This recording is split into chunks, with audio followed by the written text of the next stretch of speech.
guys, Ash your Shadow Legends. Welcome to the video. It's gonna be a good one, guys.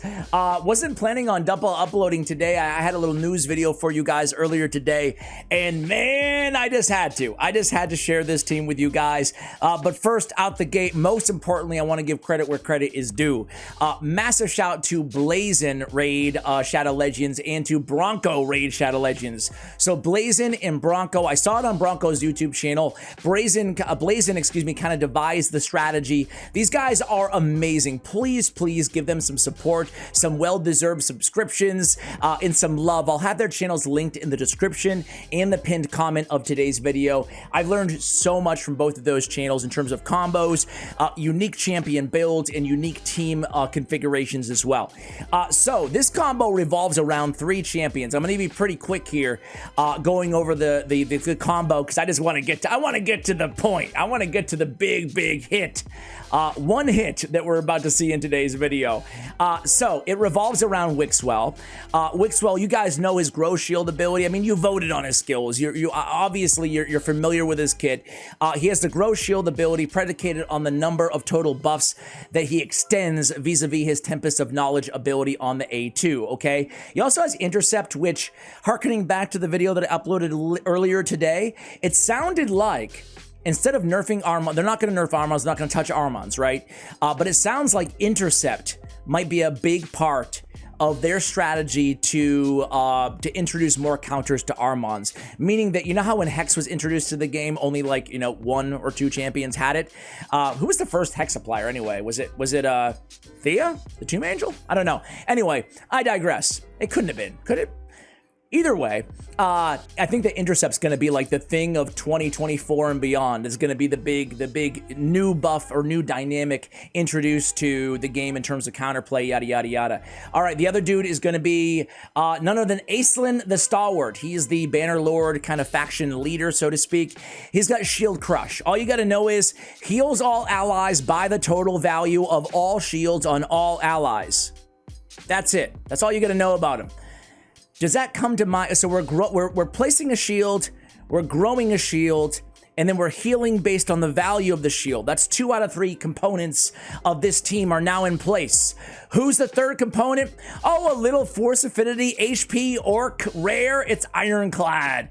Ironclad, his claim to fame previously is having a lot of fun, getting a big heal on him, doing a little bit of damage with the Blood Burst ability, maybe even a moderate amount of damage, or throwing him in the stun set, getting excess heals. It can even trigger off of like an Immortal set or whatever. He gets those heals, he AoE attacks, he stuns the enemies on a 1-turn cooldown, right? So Ironclad's pretty cool. Essentially, when healed, he'll attack all enemies, inflicting damage proportional to any surplus heal, 50% of the surplus heal. So if we can get a big enough heal, then we can get a big enough nuke from Ironclad. So get ready, guys.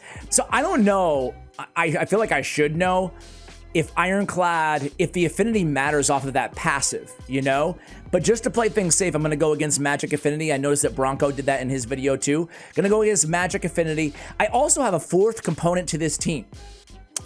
We need 2 buff extenders to be alongside these champions.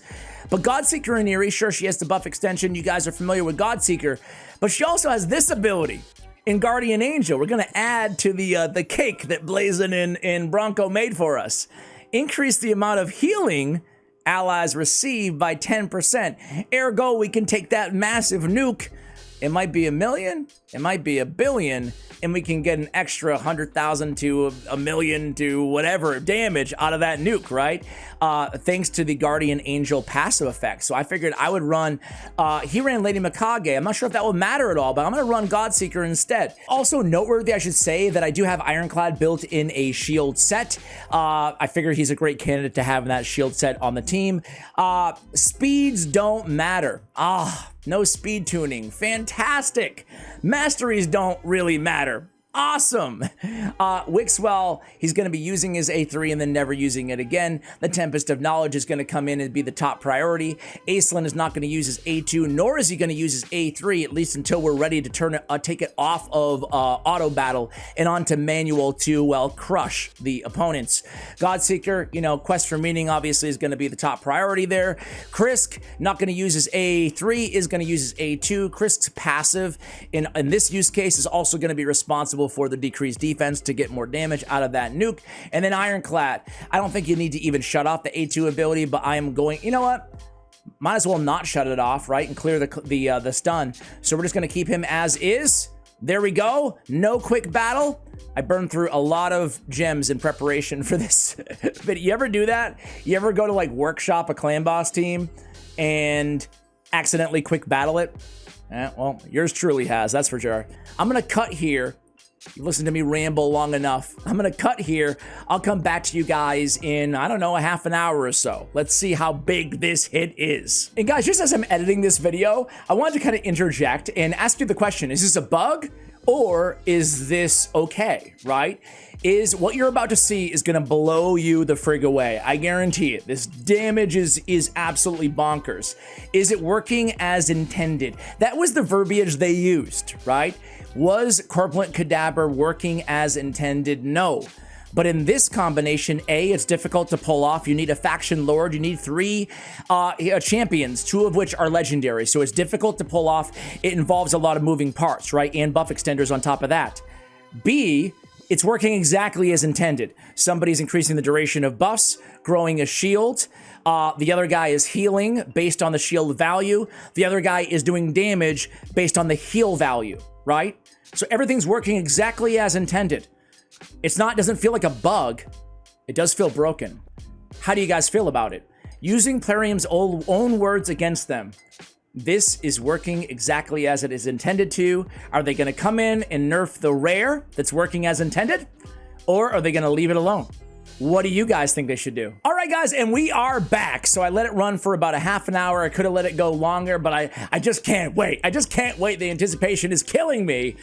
So here we go. We are ready to rock right now. I'm going to slow this down. Hopefully I can get a screenshot for the thumbnail at the same time. I don't know. We're gonna try. We're gonna try. So here's the ability, Shield Crush. Get ready, guys. We're gonna see a big number. Look at that number if you can't. Well, let's just, here we go. Oh! Oh! Oh my God!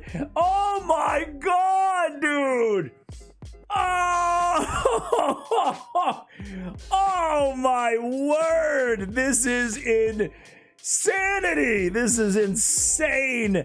That is disgusting! Look at that number! Look at that number! Oh God, dude! Oh man, that was so nasty.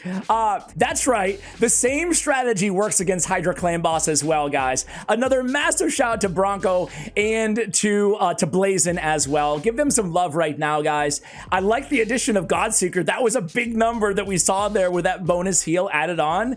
Definitely helps. I'm sure we can get obviously a much higher number if we just keep letting the team run and run and run as well. It works in Hydra clan boss. Weigh in also how you feel about this. Is this legal? Is this working as intended or is it not? Let me know in the comments below, guys. Hopefully you're just as wowed as I was by that display, that sick, disgusting 3-man combo. Much love, and as always, take care, guys.